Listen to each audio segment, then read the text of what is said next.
뜨는 시간이 될 수 있기를 축원합니다. 죽은 나사로가 살아나는 역사가 일어나기를 소원합니다. 아멘. 거친 파도가 잔잔해지는 역사가 일어날 줄 믿습니다.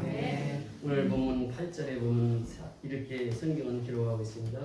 이에 베드로가 성령이 충만하여 이르되 백성의 관리들과 장로들아 이렇게 표현합니다. 베드로가 성령이 충만하여 가로되 이렇게 표현합니다. 이 성령 충만이라고 하는 단어가 누가는 이 누가복음에서 먼저 기록을 하고 있습니다. 누가복음 1장 5절을 이하에 보면은 사가랴가 등장합니다. 사가랴는 제사장 가문에서 출생해서 제사장이었습니다. 그리고 그 안에 엘리사벳이 있는데 아론의 자손입니다. 제사장 가문이죠. 둘이 결혼합니다. 나이가 늙도록 자녀가 없습니다. 그런데 하나님 앞에 이제 예배를 집도하러 제사장 엘리사벳이 이제 성전에 들어가서 예배를 집도합니다.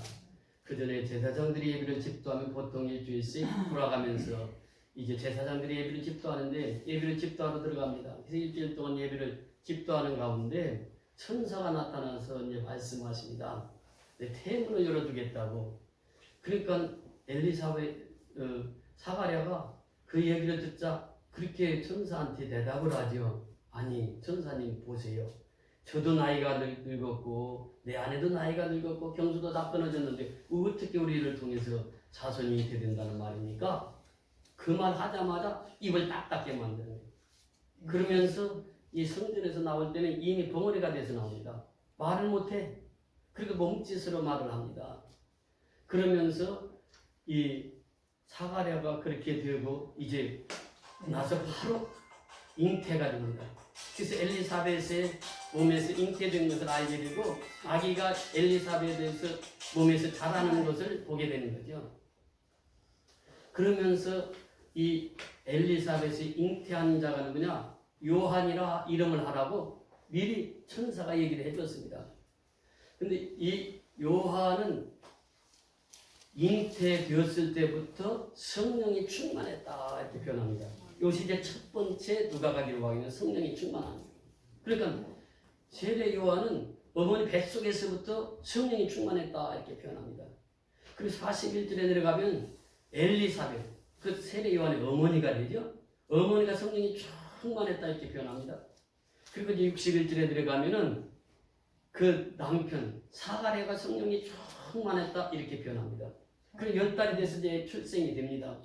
출생이 됐는데 이름을 짓는데 이제 엘리사벳에게 얘기를 하는 거예요. 이름은 뭐라고 지으려고 하느냐? 그러니까 요한입니다. 그렇게 얘기를 하니까 아니 우리 제사장님 중에 요한이 어떤 말이냐? 여기 사가랴라는 이름을 줘야지 이렇게 얘기를 하니까 그러면 제 남편 사가랴 제사장에게 한번 물어보시오. 그러니까 사가랴에게 가니까 그 석판을 달라고. 그 글을 쓰는 말을 못하니까 글을 쓰는데 요한이라 이렇게 글을 씁니다. 이름 요한이라고 쓰자마자 그 인물이 입이 열리기 시작하는 거예요. 말을 하기 시작하는 것입니다. 자, 여기에서 보면은 성령의 충만함을 통해서 그 온 가족이 하나님 앞에 쓰임을 받는 그런 역사를 우리에게 말씀하십니다. 그런데 그 사이 중간에 무슨 사건이 들어가 있느냐 하면 천사가 또 마리아에게 와서 말을 합니다. 너는 하나님의 큰 은혜를 받은 자고 하나님 앞에 쓰임 받은 자다. 그러면서 내 몸에 잉태가 되어서 아이를 낳을 텐데 그 아이를 예수라 이름하라. 천사가 얘기를 하는 거예요. 그러니까 마리아가 깜짝 놀란, 난 처녀인데요. 그러니까 이 처녀에게 그 얘기를 해서 잉태해서 아들을 낳으리라 이렇게 말씀을 하십니다. 그때에 37절에 내려가서 보면 누가복음 1장 37절에 내려가서 보면 35절에 그 말씀을 하십니다.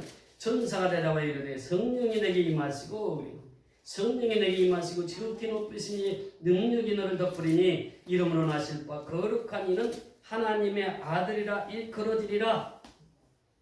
그러면서 36절의 말씀 보라 내 친척입니다. 엘리사벳도 늙어서 아들을 배었느니라. 본래 임신하지 못한다고 알려진 이가 이미 6달이 되었나니 그 예수님의 출생보다 6달 먼저 출생한 사람이 세례 요한입니다.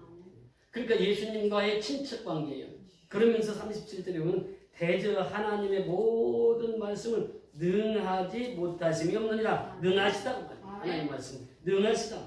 하나님의 말씀은 늙은 엘리사벳과 사가랴를 통해서도 임신케 하고 처녀의 몸을 통해서도 임신케 하는 것이 하나님의 능력이다. 그 말씀입니다.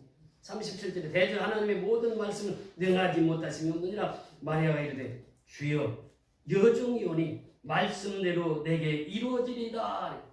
말씀대로 내게 이루어지리라. 그래서 이 마리아의 몸을 통해서 예수가 잉태됩니다.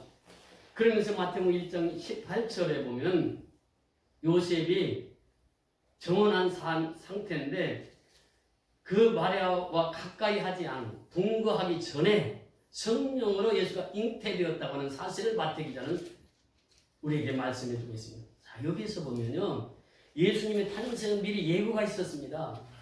세례 요한을 통해서 그 출생 과정을 통해서 기적적인 하나님의 능력이 그 가정에 임해서 세례 요한이 출생한 것을 보여주시면서 마리아가 봐라, 내 친족 엘리사벳도 아기 못 낳는다고 했는데 임신해서 6개월이 되지 않았느냐? 그러면서 이제 그 마리아에게 천사가 설명합니다. 그래서 그 마리아가 그 말씀대로 이루어지리다. 그래서 예수가 탄생하신 것입니다. 그 예수가 복음을 전가할 때 사도행전 10장 38절에 보면 그렇게 말씀하신다. 하나님이 나사렛 예수에게 성령과 능력을 기름 붓듯 하셨으며, 예수님의 사역에 보면은 성령과 기름 붓듯 부어주셨다 이렇게 표현합니다. 그렇게 예수님의 사역은 성령과 능력으로 말미암아 그 사역이 이루어진 것이에요. 그러면서 예수님께서 말씀하시기를 그가 돌아다니시며 선한 일을 행하시고, 누가? 예수가 그 하나님의 능력을 받아서 선한 일을 행하셨다. 선한 일이라고 하는 것은 여기에서 우리가 착한 일, 선한 일이라고 하는 것은 국어사전과 의미가 다릅니다. 여기서 선한 일이라고 하는 것은 예수를 증거했다, 복음을 전했다, 그런 뜻이에요. 예수님은 이 성령과 능력으로 기름 붓듯 하여서 가는 곳마다서는 일을 하셨는데 그것이 오늘날로 표현하면 전도하고 선교했더라. 죽은 영혼 살리셨더라. 지난주에도 말씀을 드렸습니다만 living this, 살아있으나 죽은 자를 살리러 다니셨더라, 이 말씀이에요. 기름과 성령과 기름과 능력을 기름 붓듯 받으시고 나셔서 그 일을 시작하십니다. 그러면서 마귀에 들린 모든 사람들을 고치셨음에 그래. 예수님의 사역입니다. 예수님의 사역이 지상 사역의 70% 이상이 고침의 사역, 치유의 사역이었습니다. 그 성령은 치유의 역사가 있는 것이에요. 이 치유를 통해서 예수님께서 이 땅에 귀신에 들린, 마귀에 들린 모든 사람들, 이 사람들 다 고쳐주시고, 항성교회 개관한 목사님 있는데 그분 교회 이름을 치유하는 교회로 이름을 바꿨습니다. 그분이 원래 상담학을 전공하셨고 치유에 대해서 많이 관심이 있고, 그래서 교회 이름 자체를 치유하는 교회라 이렇게 바꾼 그 목사님이 계시는데, 예수님의 사역은 70% 이상이 치유하는 사역이었어요. 모든 마귀에 들린 자들 다 치유하셨어요. 그러면서 하시는 말씀이 뭐냐? 하나님이 함께 행하셨더라 그래. 그러니까 예수님이 가는 곳마다 하나님이 함께 행하셨더라. 임마누엘로 그 역사를 이루어주셨다. 그러니까 베드로의 삶을 보세요. 베드로가 성령이 충만했다 이렇게 표현하는데, 이미 누가는 엘리사벳의 가정을 통해서 성령 충만에 대해서 소개하시고 사도행전을 통해서 다시 성령의 충만함을 소개를 합니다. 그런데 베드로 보세요. 예수 성령의 충만함 받기 전에도 베드로가 변화산성에서 예수님의 기적을 체험했고 또 죽은 자를 살리기도 했고 그런 베드로였어요. 그런데 예수님이 십자가에 달리실 때 베드로가 예수님을 몇 번이나 부인합니까? 3번이나 부인해요. 이것이 베드로의 본성이에요. 3번이나 예수를 부인해요. 내가 닭이 울기 전에 나는 3번 부인하리라. 3번 부인해요. 예수님 십자가에 못 박히십니다. 십자가에 죽으세요. 그 제일 먼저 도망간 사람이 누구예요? 베드로 도망갔습니다. 예수님 부활했을 때 다시 베드로를 예수님이 찾아와서 만나주십니다. 그리고 오순절날이 되었을 때엔 사도행전 2장 4절에 성령의 충만함을 입어버려요. 성령이 말하게 하시면 따라 말했다. 이것이 이제 베드로가 그 변화되는 삶입니다. 그러니까 성령의 충만함을 받으니까 베드로가 변화돼요. 오늘도 보세요. 4장 8절의 말씀이 무엇입니까? 이에 베드로가 성령이 충만하여 이르되 백성의 관리들과 장로들아. 또 31절에 보니까 빌기를 다음에 모인 것이 진동하더니 우리가 다 성령의 충만하여 담대히 하나님의 말씀을 전한다. 성령이 충만하면 어떻게 되느냐? 담대하게 하나님의 말씀을 전해요. 베드로의 고백을 보세요. 어떻게 복음을 전합니까? 오늘 이 본문에 보면은 베드로가 그런 고백을 합니다. 오늘 9절에 보면 만일 병자에게 행한 착한 일에 대하여 이 사람이 어떻게 구원을 받았느냐고 오늘 우리에게 질문한다면 지금 여기에서 병자가 누굽니까? 안전병이에요. 40년 동안 안전병이 그를 나사렛 예수 그리스도의 이름으로 일으켜 세웠습니다. 그래서 이 착한 일에 대하여 이것이 선한 일, 착한 일 아니냐? 착한 일에 대하여 이 사람이 어떻게 구원을 받았느냐고 오늘 우리에게 질문한다면 우리가 무엇을 잘못했느냐? 40년 동안 안전병을 일으켰는데 그것이 잘못이냐? 선한 일을 한 거 아니냐? 착한 일을 한 거 아니냐? 예수의 이름으로 치유사역이 일어난 것 아니냐? 그 말씀. 그러면서 10절에 내려가서 보면 너희와 모든 이스라엘 백성들은 알라. 여기 너희가 누굽니까? 지금 베드로와 요한을 죽이려고 하는 서기관 바리새인들 이 사람들 앞에서 당당하게 말하는 거예요. 관원들 앞에서 당당하게 말하는 거예요. 너희와 모든 이스라엘 백성들은 알라. 그 신문한테 모든 이스라엘 백성들 거기 나온 법정에 나온 모든 사람들 너희들은 알라. 무엇을 알라고? 너희가 십자가에 못 박고 유대인들을 향해서 너희가 십자가에 못 박고 하나님이 죽은 자 가운데서 살리신 나사렛 예수 그리스도의 이름으로 이 사람이 건강하게 되어 너희 앞에 섰느니라. 너희들은 그 십자가 예수를 못 박았잖냐. 그런데 하나님이 그를 다시 살리셨다. 그 예수의 이름으로 이 안전병이 나았다. 이것을 증거하고 있는 것입니다. 그러면서 11절 12절에 보면 그 예수는 너희 건축자들의 버린 돌로 쓰친 모퉁이 머릿돌이 되었느니라. 다른 이로서는 구원을 받을 수 없나니 천하 사람 중에 구원을 받을 만한 다른 이름을 우리에게 주신 일이 없음이라 하였더라. 그렇게 이 성령의 충만함을 받으면 어떻게 되느냐? 이 예수만 증거하는 거예요. 오직 예수만 증거하는 거예요. 이게 성령 충만한 자들의 삶입니다. 바울이 될 때 다메섹성에서 예수를 만났을 때 하늘에서 호련히 빛이 임하면서 눈이 보이질 않습니다. 그래서 이 눈이 안 보였을 때 아나니아라고 하는 사람을 붙여서 너 다메섹성에서 만났던 그 예수의 이름으로 내가 왔는데 그러면서 안수 기도를 했을 때 사울의 눈이 비늘 같은 게 다 벗어져서 다시 보게 되었더라. 그때 하신 말씀이 뭐냐? 사울이 성령의 충만함을 받아야 그래요. 그래서 사울이 이방인의 사도로서 그 사역을 감당할 수 있었던 것은 이 성령의 충만함을 받아요. 사도행전 13장에 보면 13장 1절부터 보면은 이제 그 안디옥 교회가 세워질 때에 그때 사울이라는 청년이 거기 있습니다. 바나바가 있어요. 그래서 사울과 바나바를 그 안디옥 교회에서 기도해서 선교사로 파송을 합니다. 그 선교지가 어디냐? 구브로라고 하는 섬이에요. 그런데 그 선교지를 보낼 때 13장 4절에 보니까 성령에 이끌려. 성령에 이끌려. 그러니까 우리가 오늘날 하루하루 살아가는 것이 누구의 이끌림 받고 살아가는 거예요? 성령의 이끌림을 받고 살아가는 거예요. 보세요. 예수님이 탄생하기 전에 이미 6개월 전에 세례 요한의 출생을 통해서 기적적인 출생을 보여주시고 예수님을 탄생하게 하셨다고. 그러니까 내가 가는 길을 하나님이 이미 다 준비해 두셨어요. 준비해 두시고 그 길로 하나님 인도하시는 것입니다. 성령의 역사가 아니면은 그 인도함을 받을 수 없다고 하는 것이에요. 그 성령의 인도함을 받아서 어디로 갔냐? 구브로로 갔단 말이죠. 구브로로 갔더니 점을 치고 박수무당이 있는데 엘루마라고 하는 이 사람이 기필코 총독이 바울 일행을 만나지를 못하게 합니다. 바울 일행은 그물에 가자마자 복음을 전하는데 전하는 마을마다 완전히 뒤집어지는 거예요. 성령의 역사로 말미암아 동네 사람 다 예수 믿게 되는 거예요. 그러니까 이 소문이 총독 서기오 바울까지 소문이 갔단 말이죠. 그때 성령에 이끌려서 바울이 그곳에서 사역을 할 때 그 13절 이하에 보면 그렇게 말씀하신다.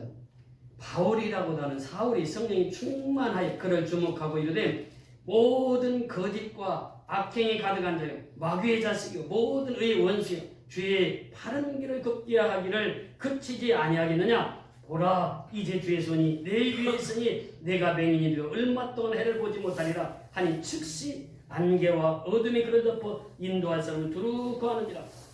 무당을 박수를 점장이를 그렇게 명령하니까 즉시로 눈이 안 보이는 거예요. 그래서 자기를 인도할 사람을 두루 찾고 다니. 이 광경을 누가 보고 있느냐? 서기오 바울이 총독이 다 보고 있었습니다. 그래서 서기오 바울 총독이 어떻게 표현합니까? 이에 총독이 그렇게 된 것을 보고 믿으며 하나님의 역사를 보고 믿으며 그러니까 이 총독이 예수를 믿게 된 거예요. 바위예수라고도 하고 엘루마라고 하는 이 무당을 이제 눈을 멀게 하고 이러한 광경 하나님의 역사를 보고 서기오 바울이 예수를 믿게 됩니다. 여기에 핵심은 뭐냐? 성령 충만하면 예수 믿게 하는 것이에요. 그러니까 우리가 조금 전에 불렀던 찬송가에 보면 물이 변하여 포도주 되네. 그 핵심이 무엇입니까? 예수 믿게 하기 위함이에요. 제자들이 그 광경을 보고 예수를 믿고 하나님께 영광을 돌렸더라. 이것이 가나의 혼인잔치처럼 기적의 표적인 것입니다. 그러니까 이 성령이 충만하면 예수만 증거하는 거예요. 이것이 성령이 충만한 역사였습니다. 그래서 예수 그리스도의 이름으로 이 모든 일이 되어지는데 성경이 이렇게 말합니다. 사도행전 4장 30절 31절 오늘 보면 그 밑에 보면요. 이 29절부터 보면 그 말씀을 하십니다. 주여 이제도 그들의 위협함을 굽어보시옵시고 또 종들로 하여금 담대히 하나님의 말씀을 전하게 하여 주옵시며. 그런데 담대히 하나님의 말씀을 전하는 것이 뭐냐? 성령 충만이라고 합니다. 그러면서 30절에 보니까 손을 내밀어 병을 낫게 하시고 성령 충만한 자들이 손을 내밀어 병을 낫게 하시고 표적과 기사와 거룩한 종 예수의 이름으로 이루어지게 하옵소서 하더라. 예수의 이름으로 이렇게 고침을 받았단 말이에요.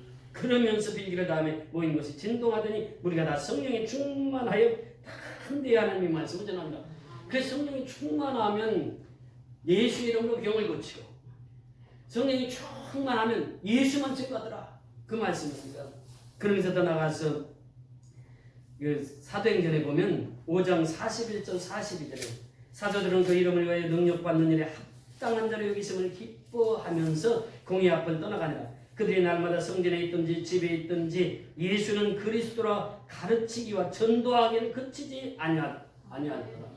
그 예수를 믿고 성령 충만하면요 날마다 예수가 그리스도라고 하는 것, 예수 믿어야 구원받는다고 하는 것, 예수 믿어야 우리가 산다고 하는 것, 이것은 날마다 집에 있든지 성전에 있든지 날마다 이게 초대교회 역사였습니다. 보세요. 또 그 말씀에 보면 사도행전 8장 12절에 빌립이 하나님 나라와 및 예수 그리스도의 이름에 관하여 전도함을 그들이 믿고 남녀가 다 세례를 받으니 빌립이요 어떤 자였습니다. 빌립 집사예요.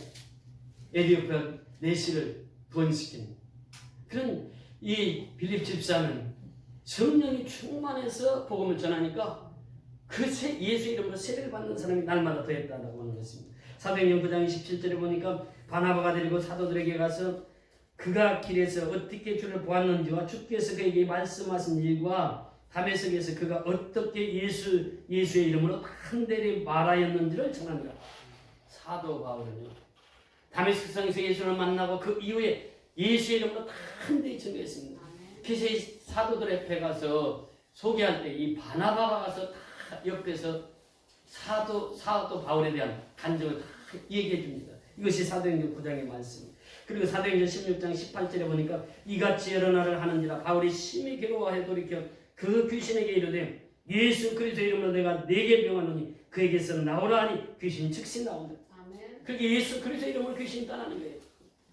이러한 역사가 사도행전 역사입니다. 그러면서 그들에게 복음을 심어줍니다. 그렇다고 하면 오늘 본문 11절 11절을 중심으로 해서 더 은혜를 나누기를 원하는데 예수는 그런 누구냐? 너희 건축자들의 버린 돌로서 짐 모퉁이의 머릿돌이 되었느니라. 건축자들이 버린 돌이. 그런데 하나님은 그를 버린 돌을 짐 모퉁이의 머릿돌로. 머릿돌은요 건축에서 가장 중요합니다. 우리 장로님 건축을 하십니다만 건축에서 가장 중요한 건 머릿돌이라. 머릿돌은 연결해주는 기둥과 기둥을. 머릿돌이 없이는 기초석이 없이는 집을 지을 수가 없습니다. 이 기초석이 누구냐? 그 기초석이 바로 예수랍니다. 그러면 우리가 예수를 믿으면서 우리는 어떻게 살아야 되냐? 내 자신을 건축해야 돼요. 누구로? 반석에다가. 그 반석에다 내 집을 지어야 간다. 저 가야 된다고 하는 것이에요. 건축자들이 되어야 된다고 하는 거예요. 우리 한 사람 한 사람 지금 예수의 이름으로 건축을 하는 자들이에요. 그래서 내가 예수의 이름으로 그 건축자가 되는 것입니다. 예수님이 설교 속에 그렇게 말씀하십니다. 예수님께서 그 산상수론하면서 결론 부분에 이 설교를 하세요. 그러므로 누구든지 나의 이 말을 듣고 행하는 자는 그 집을 어디 위에? 반석 위에 지은 지혜로운 사람 같으니 비가 내리고 창수가 나고 바람이 불어 그 집이 부딪히되 무너지지 아니하니 이는 주처를 어디 위에? 반석 위에 놓은 연구라고. 반석이 누굽니까? 예수. 예수의 집을 지은 사람은 풍랑이 오고 풍파가 일어도 그 집은 무너지지 않아. 주초가 튼튼하기 때문에. 우리의 기초는 예수입니다. 예수의 건축을 해나가는 자들이에요. 그래서 예수님께서 산상수훈 결론을 그렇게 내립니다. 그러면 반석 위에 집을 짓는 사람은 어떤 사람이라고요? 예수님의 말씀을 듣는 사람이에요. 예수님의 말씀을 듣고 그 위에다 집을 짓는 사람입니다. 이 건축자란 말이죠. 우리 한 사람 한 사람은 건축자가 됩니다. 예수라고 하는 그 반석 위에 내 집을 지어가는 거예요, 지금. 그러면서 더 나가서 사도 바울은 이렇게 고백합니다. 너희는 사도들과 선지자들의 더 위에 세우심을 입은 자라. 그리스도 예수께서 친히 모퉁이 돌이 되셨느니라. 그 안에서 건물마다 서로 연결하여 주 안에서 성전이 되어가고 너희도 성령 안에서 하나님이 거하실 처소가 되기 위하여 예수 안에서 함께 지어져 가느니라. 여기 보면 예수 그리스도께서 친히 모퉁이 돌이 되셨다. 기초석이 되었단 말이죠. 예수가 기초석이 되었으니 너희들은 그 위에 집을 지어갑니다. 그러면서 하시는 말씀이 그의 안에서 건물마다 서로 연결하여. 그의 안에서 누구 안에서? 예수 안에서 건물마다 서로 연결이 됩니다. 여기 좀 벽지를 보세요. 벽돌이 쌓였는데 벽돌이 일직선입니까? 아니면 다르게 쌓여져 있습니까? 벽돌은 일직선으로 쌓으면 어떻게 돼요? 무너집니다. 서로 연결이 되어 있다는 거죠. 벽돌이 연결이 되어 있습니다. 우리는 예수 안에서 다 연결이 되어 있습니다. 서로 연결이 되어 있습니다. 그래서 예수와 연합한 자는 사는 것이요 예수님과 연합하지 못한 자는 죽는 것이다. 그래서 예수님께서 말씀하시기를 나는 포도나무요 너희는 가지니 저가 내 안에 내가 저 안에 있으면 이 사람 과실을 많이 맺나니 나를 떠나서는 너희가 아무것도 할 수 없습니다. 아무것도 할 수 없습니다. 예수와 연합하지 않으면 아무것도 할 수 없다라고 하는 것이에요. 그래서 우리 한 사람 한 사람 여기 벽돌 한 장처럼 그런 존재예요. 그런 존재들이 함께 연결이 됩니다. 누구 안에서? 예수 안에서. 예수 안에서. 이 사도 바울의 설명이 얼마나 쉽게 설명합니까? 그의 안에서 서로 연결되어 있단 말이죠. 연합되어 있단 말이죠. 우리가 예수님 앞에 예수님과 함께 연합되지 않으면 그는 살아있으나 죽은 자라는 리빙 데스. 살아있으나 죽은 자예요. 그런데 우리 한 사람 한 사람은 다 예수와 함께 연합된 자, 연결된 자, 서로 연결되었다. 예수 안에서 서로 연결되었다. 그러면서 그 안에서 건물마다 서로 연결해 주 안에서 무엇이 되어가고 성전이 되어가고. 그래서 우리는 건축자예요. 우리가 성전이 되어가는 거예요.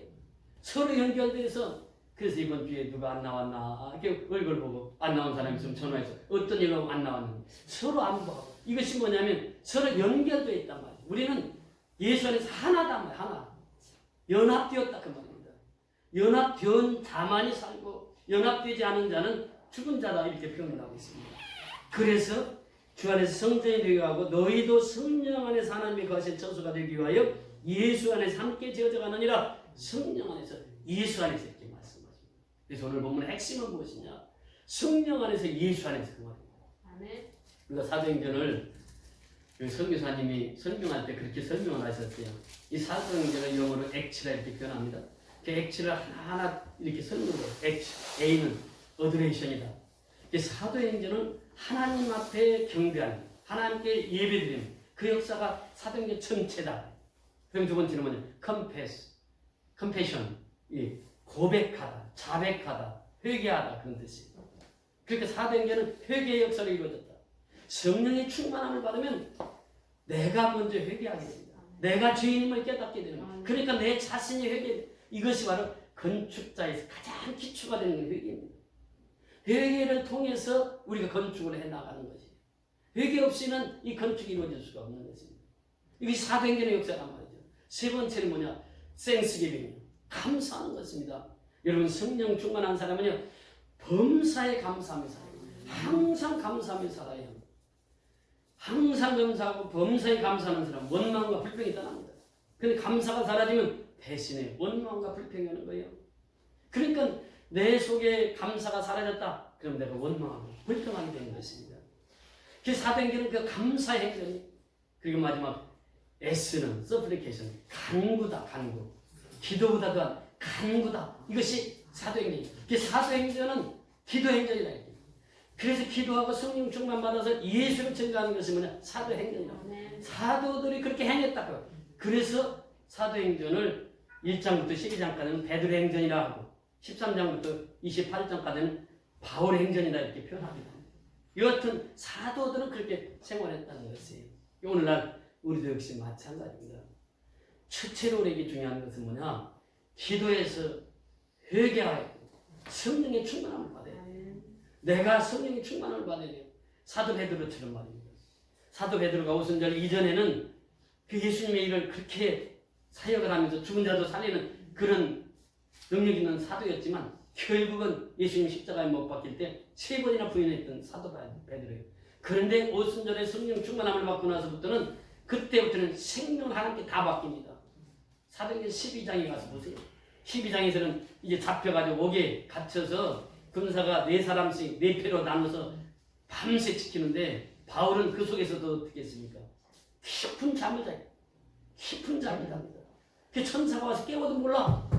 그래서 천사가 발로 차가지고 깊은 잠을 자는 베드로를 깨우잖아요. 그날이 언제냐? 이제 10절만 지나면 베드로는 사형수입니다. 이미 야고보 사도는 잡혀서 톱으로 순교를 당한 그런 상황이에요. 베드로가 그걸 몰랐습니까? 다 알고 있어요. 그럼에도 불구하고 내가 예수 복음을 증거하는 일에는 내가 죽으면 하늘나라에 가는데 내가 이 6월절이 끝나면 내가 사형수로 된다 할지라도 나는 두려움 없어. 겁이 없어. 그러면서 담대하게 그 깊은 잠에 빠질 수 있었다고 하는 것이에요. 이것이 뭐냐면 성령 충만한 자들의 삶입니다. 그래서 오늘날 우리가 행하는 일이 무엇입니까? 미얀마 선교 오늘도 이제 중부 지방에서 이 선교 보고를 하게 되는데 미얀마 선교가 어떻게 이루어집니까? 여러분 한 사람 한 사람이 성령이 충만함을 받아서 이게 새벽마다 나와서 이게 새벽마다 8사람이 고정적으로 나와서 얘기를 합니다. 그러니까